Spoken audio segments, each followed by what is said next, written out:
Our Tree Named Steve by Alan Zwiebel. Dear kids, a long time ago when you were little, Mom and I took you to where we wanted to build a house for us to live in. But in order to build there, men had to come and clear the land. I remember there was this one tree, however, that the three of you couldn't stop staring at. Adam thought it was crying. Lindsay said it looked nervous. And Sari, who was only 2 years old, couldn't pronounce the word, and she called it Steve. I love you, Steve, she kept saying. And then Adam and Lindsay started saying it, and before long, Mom and I got the hint and asked the builder to please save Steve.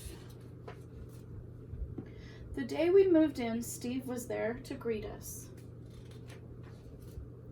He quickly worked his way into our lives as a swing holder, a target, third base, hiding place, jump rope turner.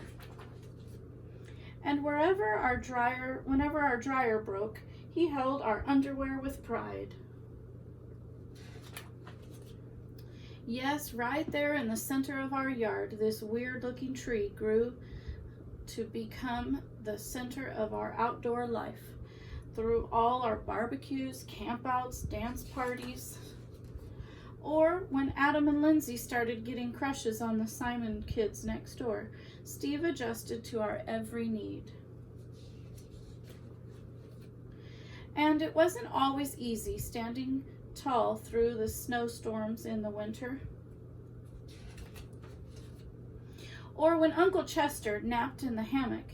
It couldn't possibly have been fun. Not to mention the time that the sewer overflowed and Steve sucked up all the smelly water before it drowned Kirby, our cat.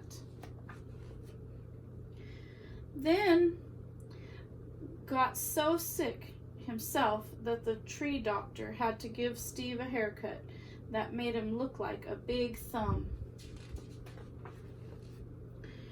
Through the years, Mom and I have tried to show you a world filled with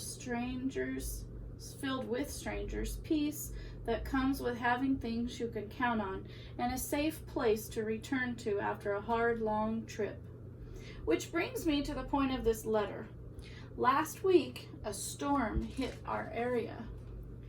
And though we spared Steve's life a long time ago, this time we couldn't save him.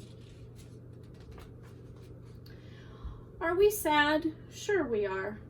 But even in his final moments, when he could have fallen on our house, Sari's swings, Kirby's house, or Mommy's garden, Steve performed his last trick and protected all of us to the very end.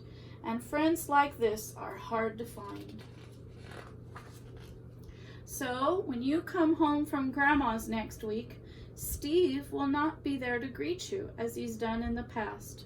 I'm sorry, but please know that Steve will always be with us in our hearts and in our thoughts and in a different tree at the other end of your yard. See you next week. Love, Dad. The end.